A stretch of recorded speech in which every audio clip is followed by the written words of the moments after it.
2-3 मिनटं जरा दम लागले.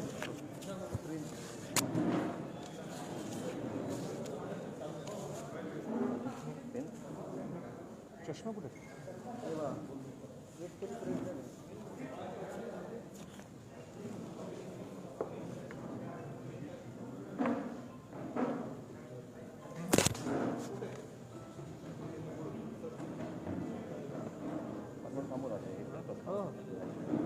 हे काढून बोलू काय काय?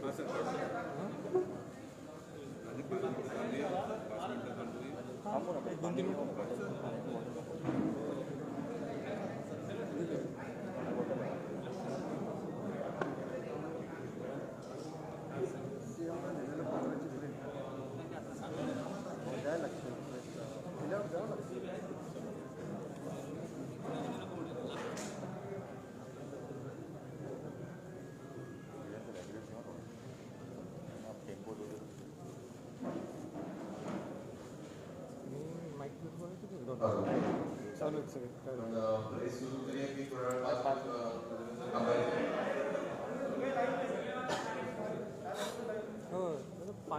पाणी मागा जर चालत आलो 2 मिनिटांनी 5ला बरोबर. मराठा क्रांती मोर्चा महाराष्ट्रातर्फे आज आपण ही पत्रकार परिषद मुंबई येथे आयोजित केली आहे.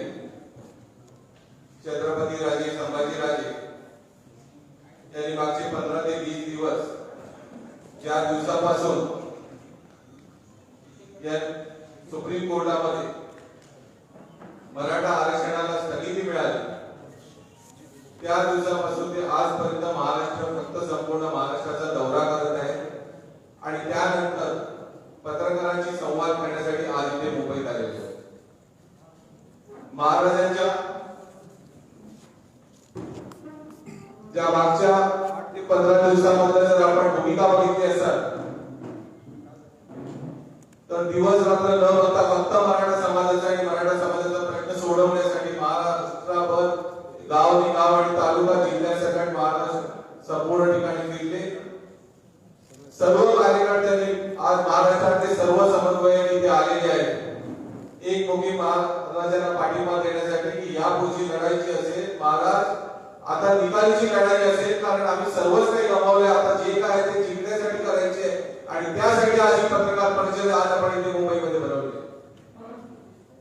ज्या पद्धतीने राज्य सरकारने मराठा समाजाच्या आरक्षणाची जो खेळखंडोबा केला राज्याने केंद्रावरती सांगायला टाकायचं केंद्राने राज्यावरती टाकायचं आणि सर्वात बरं टाकेला तो माझा सामान्य मराठा.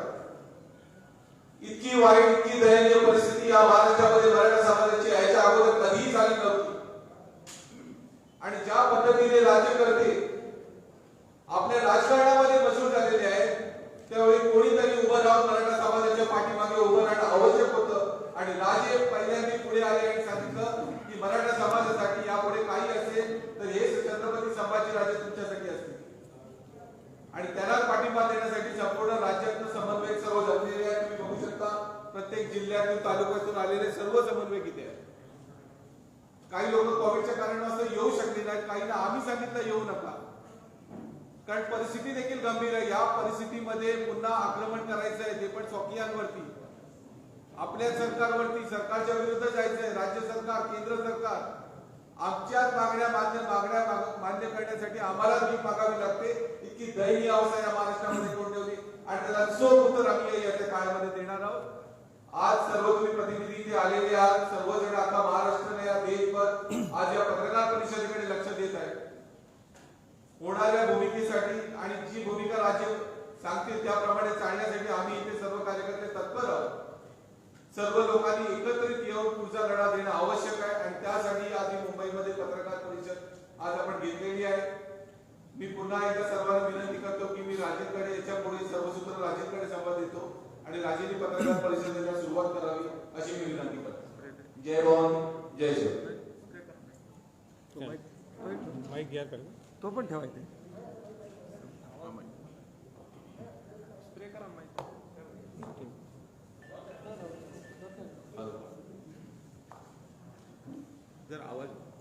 आवाज येतो ना? माईक घेऊनच बोलाल का? ठीक आहे.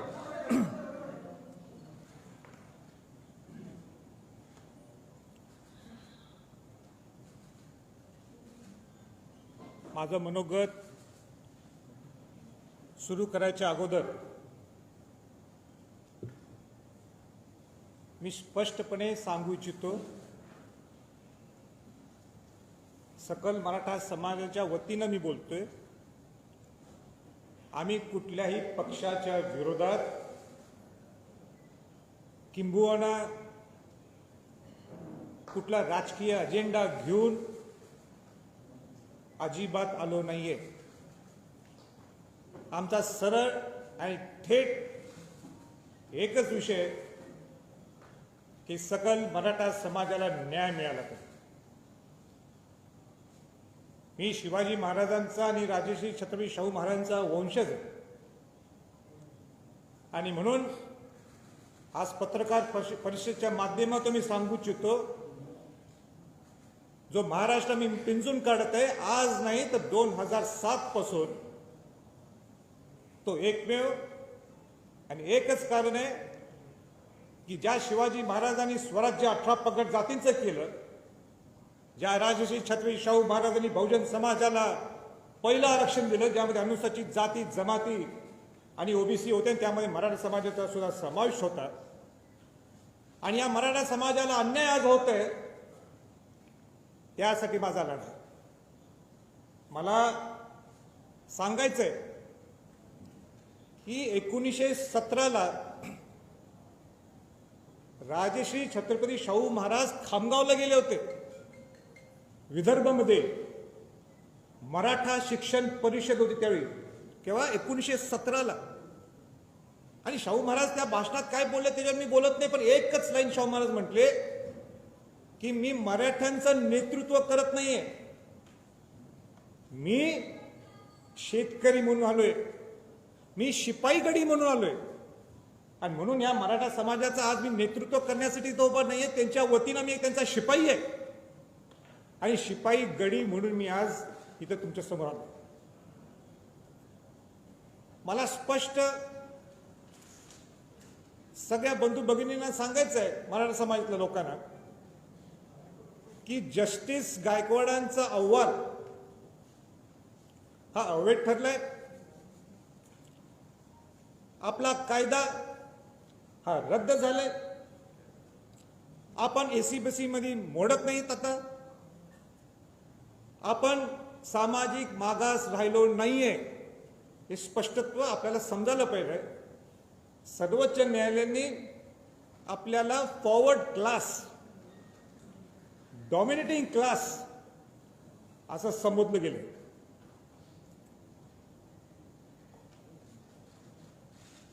ऑगस्ट 2017ला मी आझाद मैदानमध्ये स्टेजवर गेलो. ज्यावेळी मराठा समाजाच्या स्टेजवर कोण जात नाही त्यावेळी मला सांगण्यात आलं की तुम्ही जाणं गरजेचं आहे, कारण का तिथं अनेक गोष्टी होणार होत्या ज्याच्यात जाती विषमतामध्ये वाढ होणार होती, ज्याच्यात मराठा दलित, मराठा ओबीसी, हिंदू मुस्लिम वाद होणार होता. म्हणून मी नाइलाजाने त्या स्टेजवर गेलो आणि माझी नम्रता दाखवली. आणि आजही मी त्या सगळ्या शिवभक्तांना मी हृदयापासून आभार व्यक्त करतो, कारण का ते सगळे माझं ऐकून परत गेले आपापल्या गावी. 50 लाख कमीत कमी लोक त्या आझाद मैदानावर आलेले. तशीच परिस्थिती परवा निर्माण झाली. सर्वोच्च न्यायालयाचा निर्णय हा तो सर्वोच्च निर्णय, आपण त्याला चॅलेंज करू शकत नाही. आम्ही दुखी झालो, पण त्यावेळी सुद्धा मी सामंजस्यपणाने भूमिका घेतली आणि एक शब्द वापरला की उद्रेक कुणी करायचा नाही. कोरोनाची महामारी हा फार मोठा योद्धा आपल्या समोर आहे, आपण जगलो तर आपण लढू शकतो. आणि म्हणून मी सामंजस्यपणाने भूमिका घेतली. अनेक लोकांना वाटलं की ही संभाजी छत्रपतींची ही मावळ भूमिका का, इथं तर जोरात भूमिका घ्यायला पाहिजे होती सरकारच्या विरोधात. आणि म्हणून परत एकदा मला सांगायचंय की मी त्यावेळी छत्रपतीच्या घराण्यात माझा जन्म झाला म्हणून त्या पद्धतीने माझी भूमिका होती. पण हे भूमिका घेतल्यानंतर लगेच 1-2 दिवसात या पक्षातल्या आणि त्या पक्षातल्या लोकांचे आरोप, ह्याचा आरोप वेगळा, त्यांचा आरोप वेगळा, हा यांच्यावर बोट दाखवतो, ते तो त्यांच्यावर बोट दाखवतो. सत्ताधारी म्हणतात की पूर्वीचा कायदा खराब होता म्हणून ही परिस्थिती निर्माण झाली.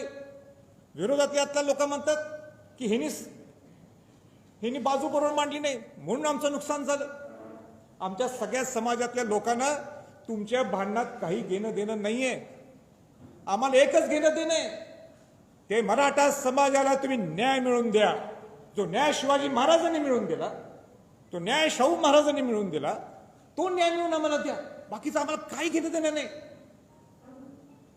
हीच भूमिका होती आमची. तुम्ही आजही लोकांना वेटीस धरू नका. तुम्ही खासदार, आमदार, मंत्री आहेत ना माझ्या सकट, आपण समाजाला काय देऊ शकतो? समाजाला वेटीस धरू नका. त्यांनी दाखवले त्यांच्या भावना काही 58 मार्चमध्ये, आणि कशाला लोकांना आणतात रस्त्यावर? ह्यांचा हाल करायचं हे सगळ्या समन्वयकांचा. मी तयार आहे, मी स्वतःला हाल करून गेला, आणि बाकी या लोकांना काय हाल? खासदार आमदारांची जबाबदारी आहे. आणि म्हणून त्या दिवशी मी नाशिकमध्ये, जी माझी भूमिका नाहीये, माझा मूळ स्वभाव नाहीये, मी आक्रमक होतो. अनेक लोकांना आवडलं, अनेक लोकांना म्हटलं हे काय असं चाललंय यांचं. आक्रमक हे मी माझ्यासाठी नव्हतो. मी अस्वस्थ झालो. हे सरकार आणि सरकारच्या बाहेर मधले लोक, विरोधातले लोक हे असे कसे वागायला लागलेत? समाजाला न्याय द्या, पर्याय द्या, ही माझी भूमिका होती. आणि म्हणून पूर्ण मी समाजातल्या सगळ्या लोकांनी ठरवलं की राजे, मला म्हटले तुम्ही महाराष्ट्राचा दौरा करा, समजून घ्या. तिथं आम्ही गाडी अभ्यासकांना भेटलो, इतिहास आपल्या कायदे तज्ज्ञांना भेटलो. पूर्ण महाराष्ट्रात दौरा 3-4 दिवसात जेवढं होईल अजून मी करणार आहे. उद्या प्रकाश आंबेडकरांना सुद्धा भेटणार आहे. अनेक लोकांच्या सगळ्यांना भेटीगाठी सुरू केल्या, भावना समजून घेतल्या. इतके दुःखी आहेत या प्रसंगी, इतके दुःखी आहेत समाजातले लोक, अस्वस्थ आहेत. वेळ प्रसंगी कायदा सुद्धा हातात घेतील अशी परिस्थिती आहे. आज माझ्यामुळे हे सगळे शांत आहेत. मग मी त्यांना अशांत करून त्यांना सांगू, चला उतरा रस्त्यावर. ही भूमिका घ्यायची का? मी आम्हाला सुद्धा आक्रमक होते येते ना आक्रमक करायला, पण ही वेळ आहे का? किती वर्ष, किती म्हणजे किती वर्ष आपण त्यांना लोकांना त्याचा यूज करायचं?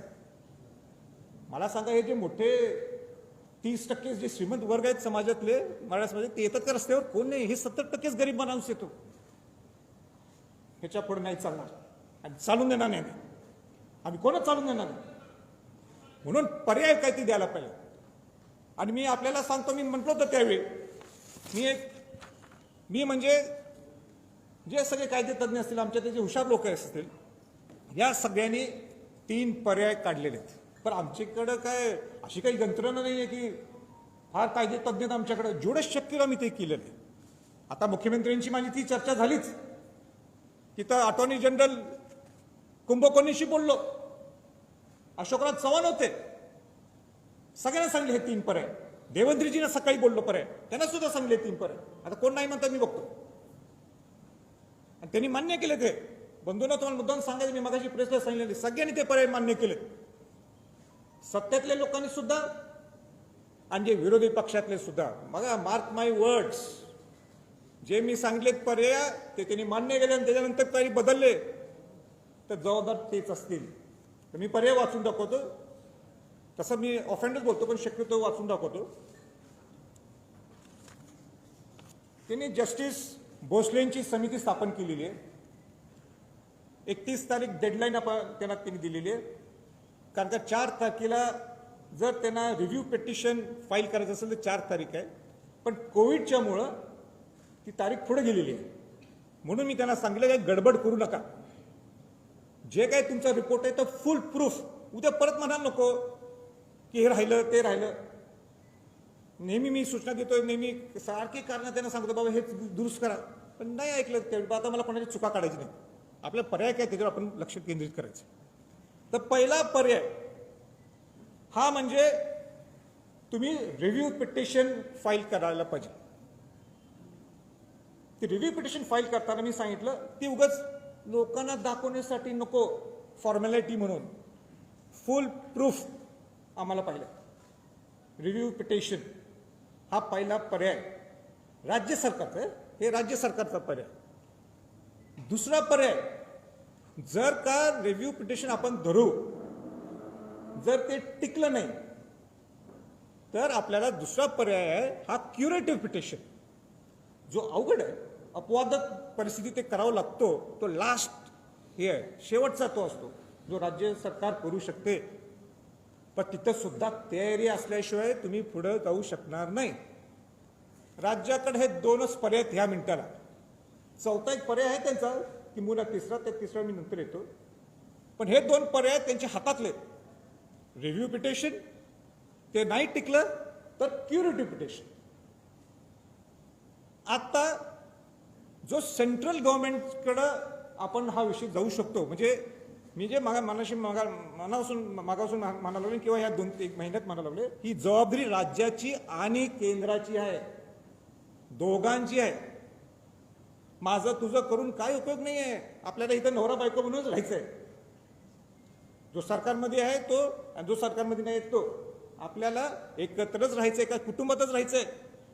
जर मराठा समाजाला द्यायचं असेल, तुम्हाला एका कुटुंबासारखं वागावं लागणार, आवडो की न आवडो. आणि त्याच्यासाठी मी आहे, त्यासाठी मी आहे. किंवा ती छत्रपती घराण्याचा वेटो वापरू. तर वेटो म्हणजे काय पूर्वीसारखा वेटो नाही आहे. आता वेटो म्हणजे काय गोड बोलून सगळ्यांनी एकत्र आणणे, हा वेटो आहे. तर तिसरा पर्याय काय आहे की 342A आर्टिकलच्या 342A च्या माध्यमातून तुम्हाला आपलं प्रपोजल हे सेंटरकडे देऊ शकता. ते कसं देऊ शकता? राज्यपालांच्या माध्यमातून. आता राज्यपालांना हे भेटले, पण राज्यपालांना नुसतं भेटून काही उपयोग नाहीये, पत्र देऊन उपयोग नाहीये. राज्यपालांना ज्यावेळी तुम्हाला भेटायचं आहे तर तुम्हाला पूर्ण डाटा हा उभा करावा लागणार. परत त्याला 5-6 महिने लागतील कमीत कमी. जस्टिस गायकवाड अहवालामध्ये काय त्रुटी असतील त्या त्रुटीवर अभ्यास करावा लागेल. वेळ पडलीच तर मला वाटतं, मला ते टेक्निकली चुकत असेल, मी तिथं आयोग उभा करायला लागेल. आयोग आहेच वाटते, पण ते जे असेल ते. आणि तुम्हाला मग त्याच्या माध्यमातून राज्यपालच्या माध्यमातून ते राष्ट्रपतींकडे जाणार. राष्ट्रपतींना योग्य वाटलं तर केंद्रीय मागासवर्गीय आयोगाकडे देतील. केंद्रीय मागासवर्गीयांना आयोग योग्य वाटलं तर पार्लमेंटला ते सेंट्रल लिस्टमध्ये ते वाढवण्यासाठी तो विषय जाईल. हा 342A आहे. आता मी काय कुठलं ते कागद काढलं असं नाही. जो काही कागद आहे, जे काय ते ह्या सगळ्या घटनेत आहे, आपल्याला करून दिलेलं ते सगळं, आणि त्याच्याप्रमाणे मी बोलतो. विरोधी पक्षनेते कायदे तज्ज्ञ आहेत, ते स्वतः ते सुद्धा नाकारू शकत नाहीत. म्हणून मी मगाशी म्हटलं की केंद्र सगळे आम्ही खासदार असो किंवा आणि कोण हे हात झटकू शकत नाही, राज्यातले लोक हात झटकू शकत नाही. आता सगळ्यात महत्वाचा जो मुद्दा आहे, अनेक लोकांची इच्छा आहे की मी क्लिअर करून टाकतो की ओबीसी मध्ये आपण जाऊ. आता ओबीसी मध्ये जायचं असेल, सगळ्यांना आपापलं स्वातंत्र्य आहे, आपापलं मत मांडण्यासाठी स्वातंत्र्य आहे. मराठा सेवा संघाचे अध्यक्ष पुरुषोत्तम खेडेकरजी हे नेहमी हा विषय मांडतात, अनेक लोक मांडतात.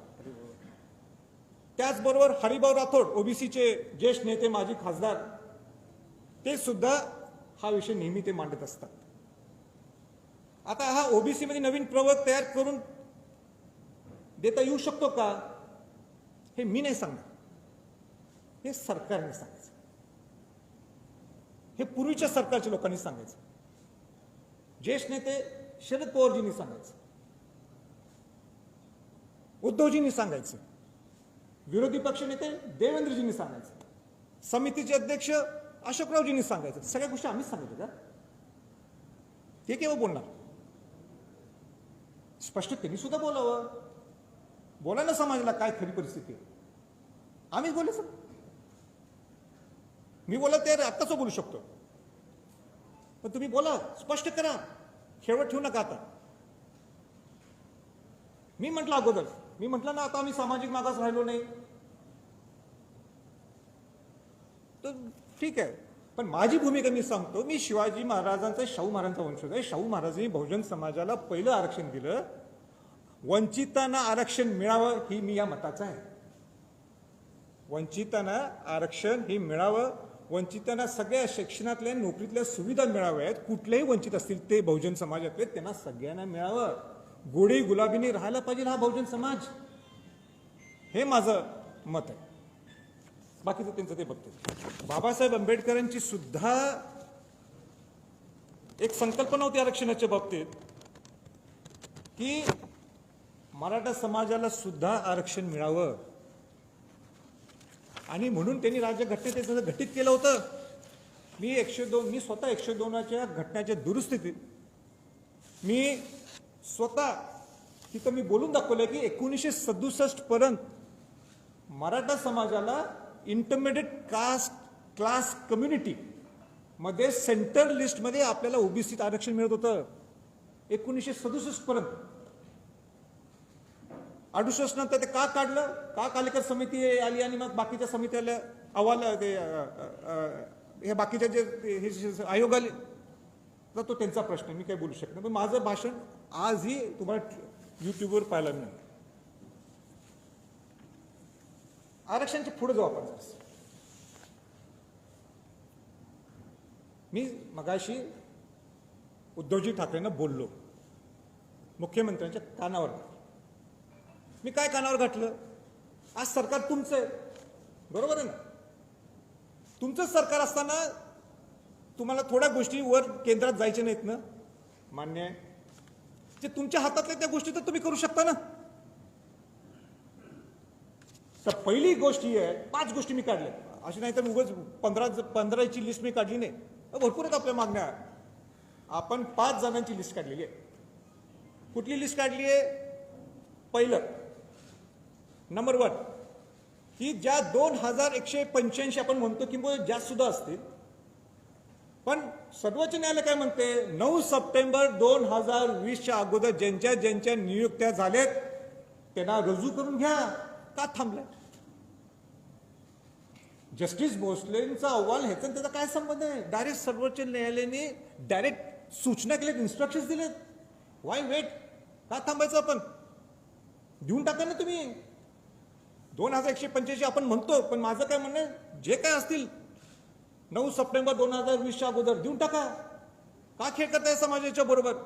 हो बिचारे लोक, म्हणजे आता काय सांगू, मी या दौऱ्यात मी बघितलं, लोक नुसतं असे रडत होते.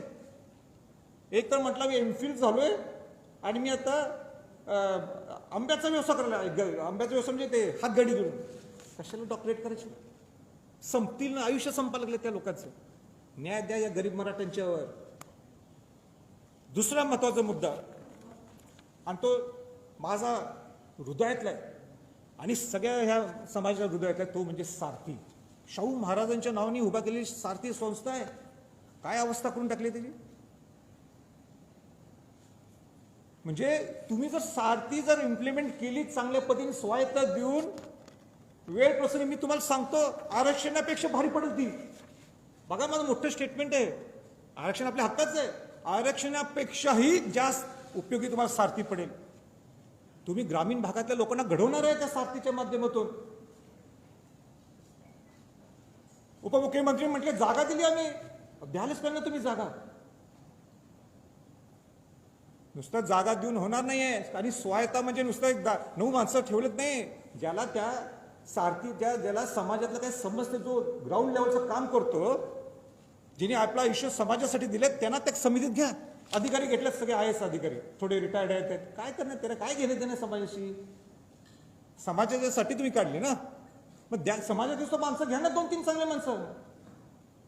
तुम्ही पत्रकार मला उद्या म्हणा तुम्ही हा विषय घालायला, बहुतेक तुम्हाला अध्यक्षपदाची इच्छा आहे. अजिबात नकोय बाबा मला. चांगले लोक घ्या. हा माझा आहे. सारथीसाठी कमीत कमी 1000 कोटी रुपये तुम्ही द्यायला पाहिजे. 1000 कोटी बनणार आता कोविडच्या माध्यमातून. कुठं आणायचे पैसे? मान्य आहे, पण तुम्ही सँक्शन करा ना. आम्ही प्लॅन करतो 1000 कोटीत आम्ही स्टेज 1, 2, 3, 4 या वर्षात करू. 2 वर्षात 1000 कोटी द्या. मग पुढच्या 3ऱ्या वर्षी परत 1000 कोटी द्या. त्याचा आम्ही चांगला प्लॅन करू. मास्टर प्लॅन करू ना. तुम्ही आत्ताच 50 कोटी रुपये दिले, त्या 50 कोटीत काय प्लॅनिंग करायचं वरती? म्हणजे आम्ही काय विजन ठेवायचं? खेळ करू नका. द्यायचं ना मनापासून, नाही तर बंद करून टाकायचं. शाहू महाराजांचं नाव देऊ नका. कशाला शाहू महाराजांचं नाव ठेवायचं? बघ, कशाला मला त्या कार्यक्रमाला अध्यक्ष म्हणून बोलवायचं? मग त्यावेळी ते सरकार असेल. खेळ नको, बस झालं. तिसरा महत्वाचा मुद्दा आहे अण्णासाहेब महामंडळ. अण्णासाहेब महामंडळ ज्याच्यातनं गरीब मराठ्यांना तुम्ही उद्योग उभा करून देऊ शकता. आज तुम्ही लिमिट दिले 10 लाख. काय होणार आहे 10 लाखात? त्यांचं 25 लाख करा. बरं, काय ती मार्ग काढायला पाहिजे? तिथं जो ज्याही कर्ज काढायला जातो तो म्हणतो मॉर्गेज द्या. अहो, यांच्याकडे जमिनीच नाही, तर ही मॉर्गेज देणार कुठनं? कशाला मग 25 लाख करून उपयोग आहे? ह्याच्यासाठी समिती उभा करा. काय त्याचा अभ्यास व्हायला पाहिजे. म्हणजे किती बोलायचं आता मी थकलोय. म्हणून अण्णासाहेब पाटील महामंडळाचं सुद्धा परत त्याची उभारणी व्हायला पाहिजे, हे मी सुद्धा मुख्यमंत्र्यांच्या कानावर घातलेलं आहे. तिसरा, वसतिगृह तुमच्या हातातले. दर जिल्ह्यात वसतिगृह उभा करा ना. तुम्हाला या आरक्षणाच्या ह्याच्यासाठी 6 महिने लागतील, वर्ष लागेल, 1.5 वर्ष लागेल, माहित नाही. काय माहित नाही आपल्याला. 6 महिन्यानंतर म्हणणार लोक विसरले. पण हे तर तुमच्या हातात, हे द्या ना तुम्ही वसतिगृह. दर जिल्ह्यात एक वसतिगृह द्या. एक उदाहरण सांगायचं म्हणजे सोलापूरला वसतिगृह तुम्ही अलॉट केलंय. इथं आले सोलापूरचे समन्वयक माऊली पवार, विचारा कुठे आहेत. इथं आले, हात वर करा पुन्हा. हा, त्यांना विचारा. अलॉट केले पण इश्यूज नाही केलं. हे काय चाललंय? एक मराठा समाजासाठी एक वेगळी समिती स्थापन करा ना. आमच्यासारखे लोक घ्या त्याच्यात, आम्ही सहकार्य करू तुम्हाला. आणि सगळ्यात महत्वाचा त्या 4 मधला 5वा मुद्दा, तो म्हणजे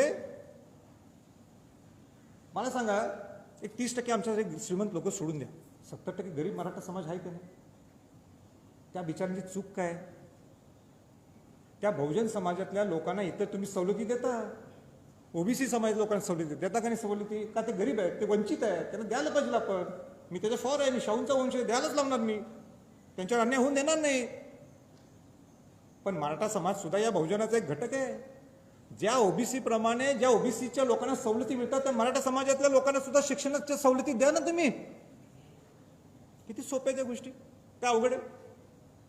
4-5 गोष्टी सांगितल्या, 15-20 सांगितल्या नाहीत मी. म्हणून मी आज स्पष्ट सांगायचंय मुख्यमंत्री महोदयांना, 6 जून हा राज्याभिषेक सोहळा आहे. काय असतं राज्याभिषेक सोहळ्याला? काय झालं? शिवाजी महाराज हे छत्रपती झाले. शिवाजी महाराज काय झाले? छत्रपती झाले. शिवाजी महाराजांचा राज्याभिषेक 6 जूनला झाला. शिवाजी महाराजांनी शपथ घेतली, माझं स्वराज्य हे सुराज्य व्हावं. आणि म्हणून मी आज या प्रेस कॉन्फरन्सच्या माध्यमातून सांगतो, जर 6 जून पर्यंत ह्याच्यावर जर काय निकाल लागला नाही या 5 गोष्टीवर, आमची आंदोलनाची भूमिका त्या रायगडवरच होणार.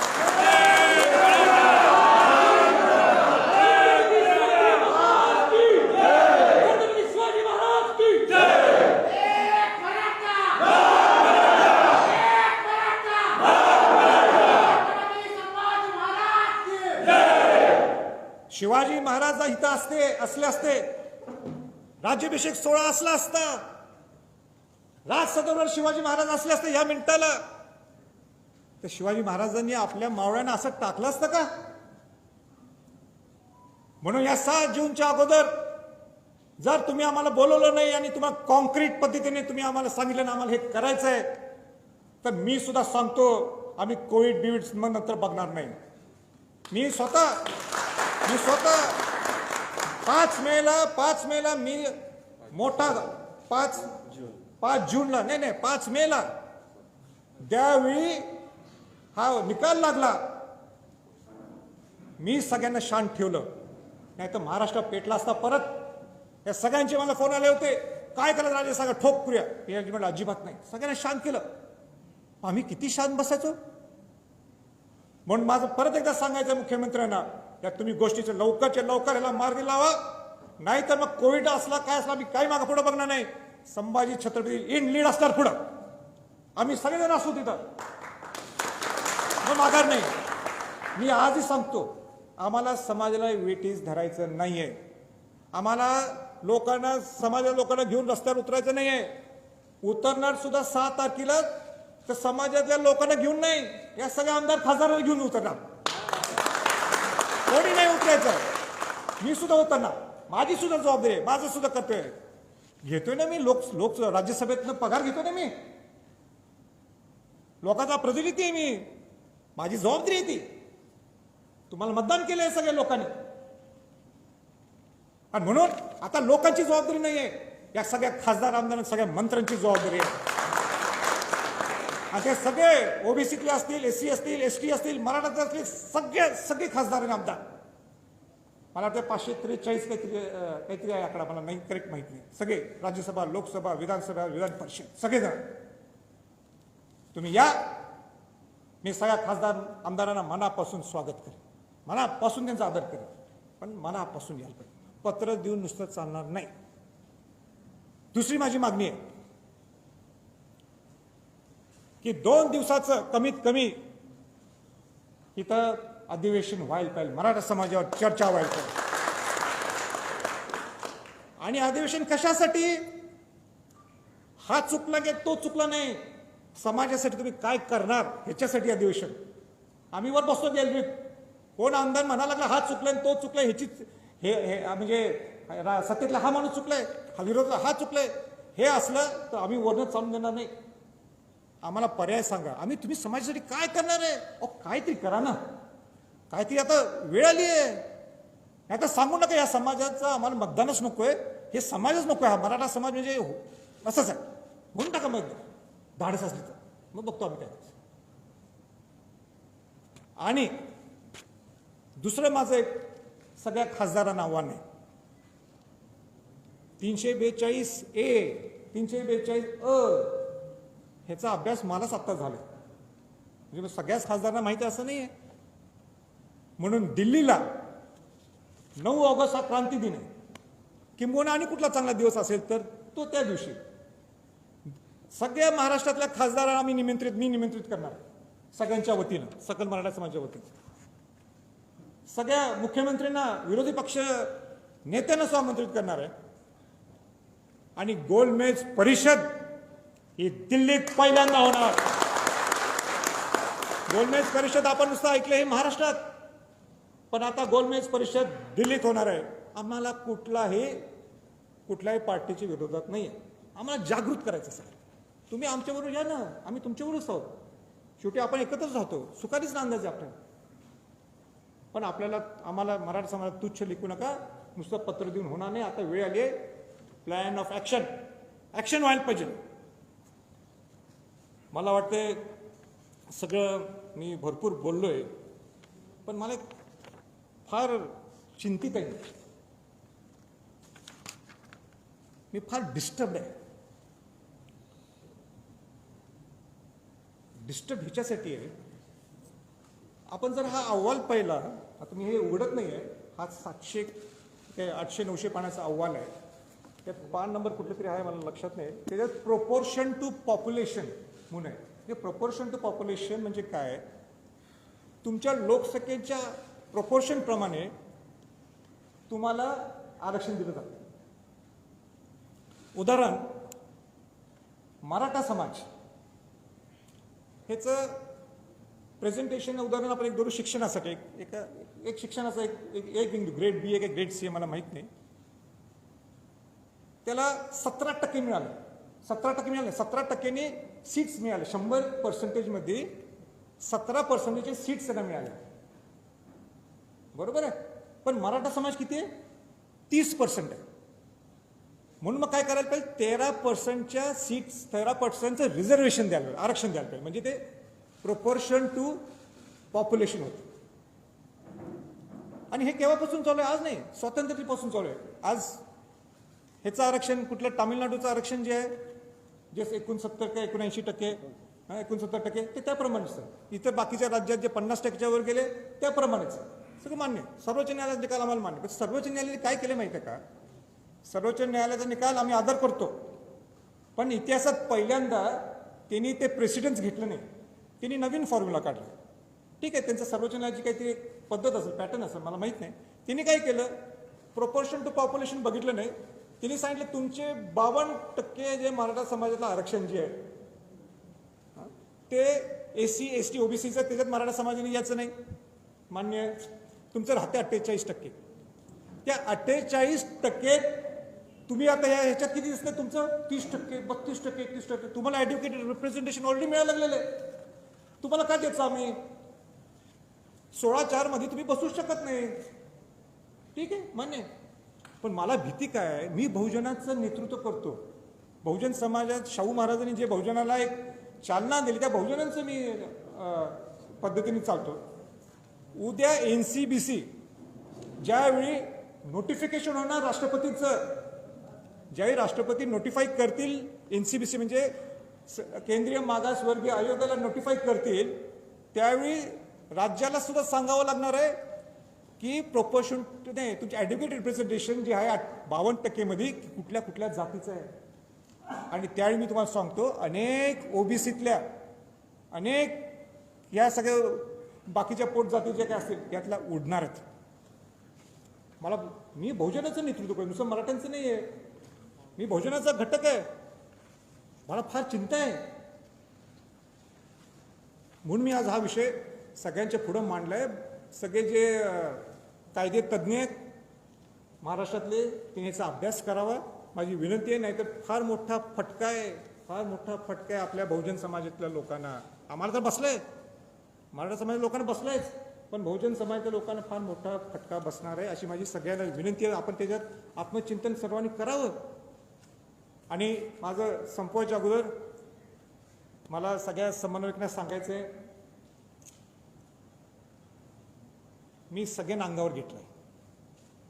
मला माहिती आहे माझं राजकीय आणि सामाजिक नुकसान होणार आहे. मी कोणाला घाबरत नाही आहे, पण माझं नुकसान होणार आहे मला माहित आहे. का केलं मी?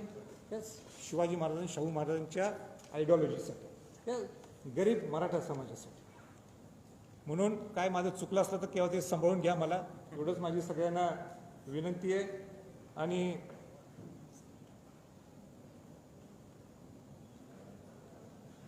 आणि हा माझा दौरा मी विसरलो म्हणते मागाशी मुद्दा.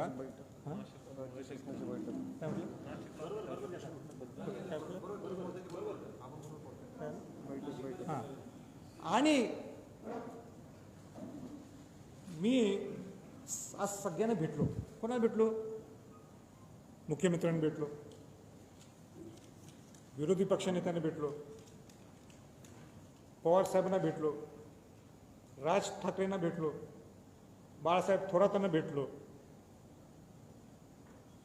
आपले अशोकराव चव्हाणांना भेटलो, उद्या प्रकाश आंबेडकरांना भेटणार आहे. हे कशासाठी, कोणासाठी? माझी त्यांना हात जोडून विनंती आहे, त्या समाजाला फेकू नका बाहेर. या एकदा एकत्र, या एकत्र. माझी हात जोडून विनंती आहे. छत्रपती घराण्यातला एक वंशज म्हणून तुम्हाला हात जोडून विनंती आहे. बरेच लोक सगळे मान सन्मानाचं बोलायला लागलेत. मी जरा बघायला लागलोय, राजेंचा मान सन्मान, माझा मान सन्मान गेलं खड्ड्यात. या मराठा समाजासाठी तुमचा मान सन्मान बाजूला टाकून तुम्ही या बाकी श्रीमंत नाही, या 70% गरीब मराठासाठी एकत्र या. माझी सगळ्या नेत्या लोकांना आग्रह धरून माझी विनंती आहे. आणि एवढंच बोलतो, मी थांबतो. तुम्हाला काय प्रश्न आहेत आपण विचार.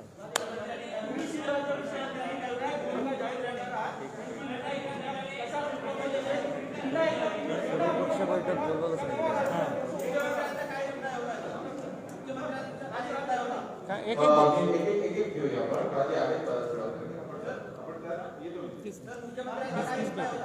मुख्यमंत्र्यांनी बोलवून सगळ्यांनी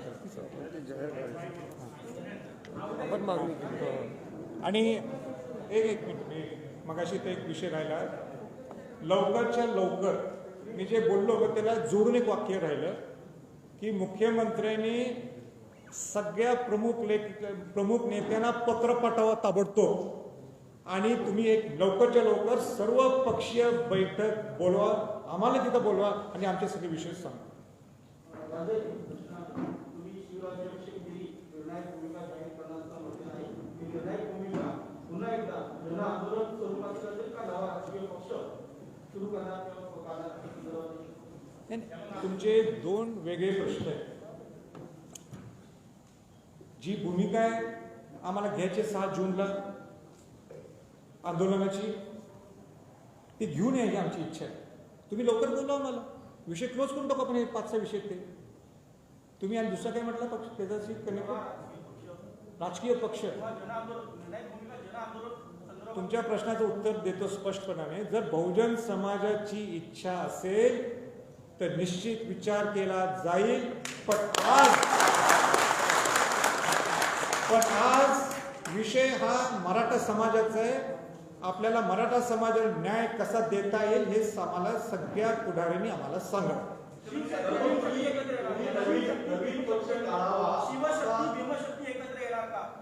नाही, ते पूर्वीपासून आहे.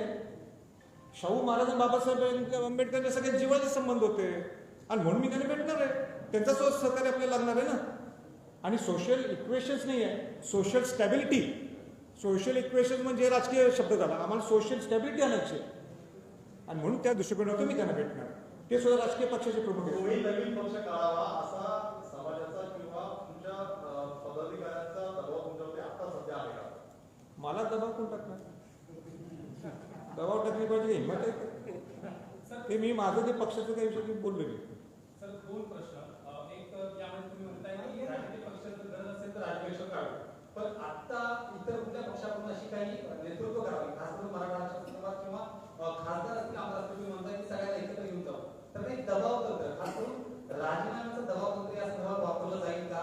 जर 6 जून निकाल झाला नाही किंवा सरकार कसं झालं नाही. हे बघा, ते पक्षाचा विषय तो काही तुम्ही तर बोललो मी तो. मी सोलापूरला सुद्धा बोललोय आणि मला वाटतं औरंगाबादला सुद्धा बोललोय.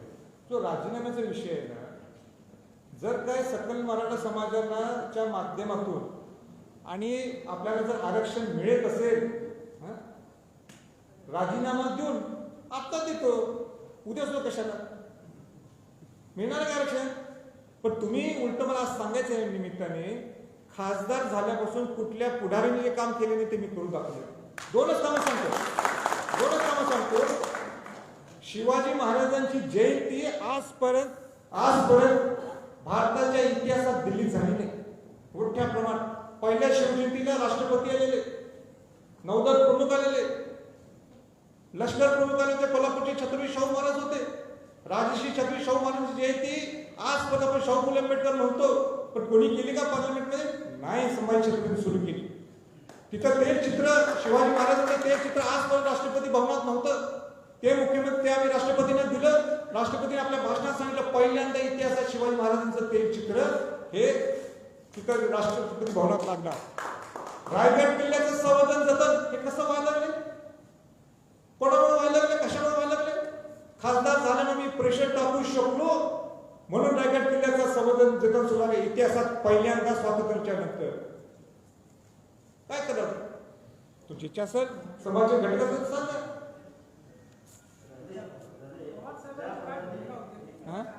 काय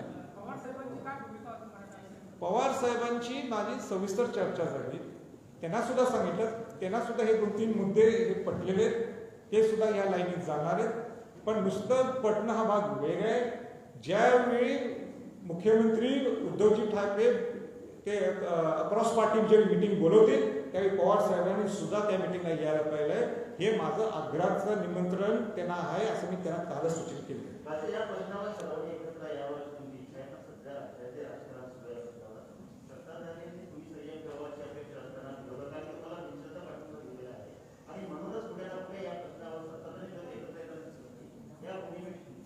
नाही, मला ते काय त्यांचं काय माहित नाही, पण त्या मराठा समाजासाठी एकत्र राहण्यासाठी ही माझी जबाबदारी. नाही आलं तर मग आम्हाला सुद्धा काय करायचं आम्ही ठरवलं.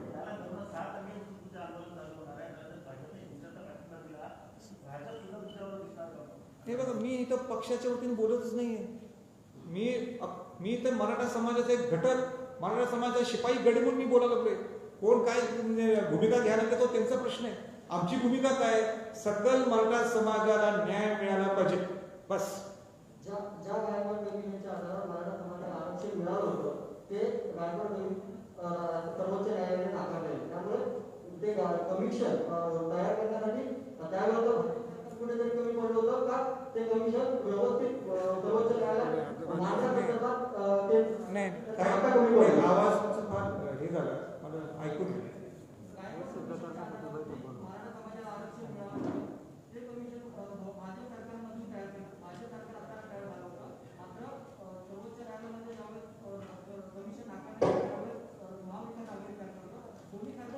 नाही म्हणूनच मी म्हटलं नाही आता कोण चुकलंय त्यावर विषय काढण्यापेक्षा ह्या सगळ्यांनी एकत्र बोलू ना. आणि तुम्ही मार्ग काय काढणार आहे, पर्याय काय काढणार आहे, या मी जे 3 पर्याय सांगते ह्याच्यापेक्षा आणि काय पर्याय आहेत ना, बसून देतं सगळे एकत्र. मी आणणार ना सगळ्यांनी एकत्र.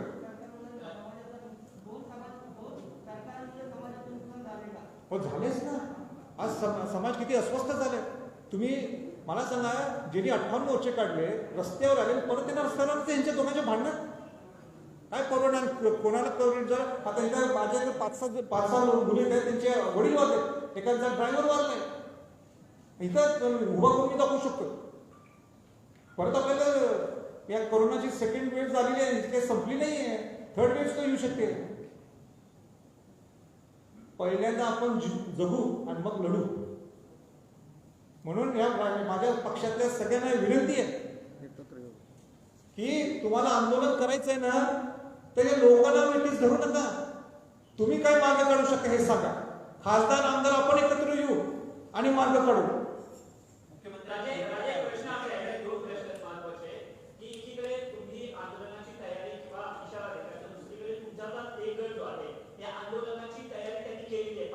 त्याची समजूत कशी घातली जाणार आहे. आणि दुसरा प्रश्न की तुम्ही सगळ्यांच्या भेटी गाठी देत असताना सत्ताधारी आणि विरोधक एक तुमच्या बाबतीत टीका करतात. नारायणांनी काय टीका केली की 3 टन शरद पवारांचं सरकार होतं, त्यांना मराठा आरक्षण देता आलं नाही, त्यातही तुम्ही राष्ट्रपतीची भेट देऊन काय मिळणार आहे असा प्रश्न उपस्थित केला. तर दुसरं, भाजपा कुठेतरी शिवसेनेने आरोप केला आहे की भाजप राजेंचा वापर करतं या सगळ्या गोष्टींसाठी. या ठिकाणी कडे कसं तुम्ही पाहताय आणि होणारा तुमचं राजकारण आहे याच्यातून मराठ्यांना नेमकं काय मिळालं. हे बघा, ज्यांचं पहिलं नाव घेतलं काहीतरी तुम्ही जवळपास तर पाहिलं मी त्यांचं नाव घ्या, काहीतरी आपलं तुमच्या मनात येते म्हणून बोलता बघा. म्हणजे सोबत नाही मला बोला, मी ऐकलं तुमचा प्रश्न. त्यांचं काय छान नाव घेतं उगाच. म्हणजे मला सुद्धा त्याच्यावर एक 10 सेकंड घालून सुद्धा मला चुकीचं वाटतं. नारायण राणेंच्या बद्दल तुम्ही बोलला ना, राणे साहेब हे माजी मुख्यमंत्री आहेत, हे नारायण राणे समितीचे अध्यक्ष आहेत, त्यांना मी नेहमी आदर करतो. त्याने इथं येताना त्यांना सुद्धा मी फोन केला होता की मी सगळ्यांना भेटणार आहे, तर तुम्हाला सुद्धा मला भेटायचं आहे. पण ते म्हटले मी सिंधुदुर्गला आहे म्हणून मी भेटू शकत नाही, पण मी चुकणार नाही. आणि तिसरा म्हटलं की ते तुमचा वापर करून घेईल. मी संभाजी छत्रपती आहे, माझा कोण वापर करून घेणार, मग कशाला त्या घराला जन्म व्हायचं, कशाला जन्म घ्यायचा त्या घरात. काहीतरी ज्या घरात जन्म घेतला काहीतरी स्वाभिमान आहे ना आमचा. आणि कोण ज्या दिवशी घेईल ना तुम्ही मला सांगा, मग मी तुम्हाला करतो. अरे बाबा सोडून द्या ना विषय, त्याचं स्वातंत्र्य आहे, करून दे, मारून देतो ना, मग विचारत द्या तुम्ही मला कशी विचारतो.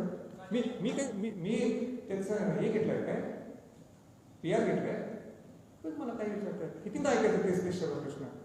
एवढं मी ऐकलं तर निघाल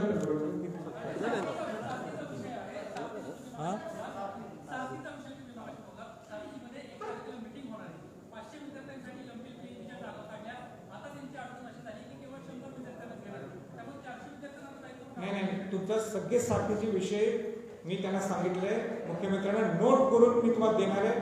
अजित पवारांना सुद्धा मी काल भेटलो, ज्यावेळी पवार साहेबांना भेटत गेलो होतो त्यावेळी त्यांना सुद्धा सांगितलंय की सगळे विषय मार्गी लावण्यासाठी एक नोट करून तुम्ही देणार आहे. आणि नाही लावलं तर मग मला माहिती आहे काय करायचं.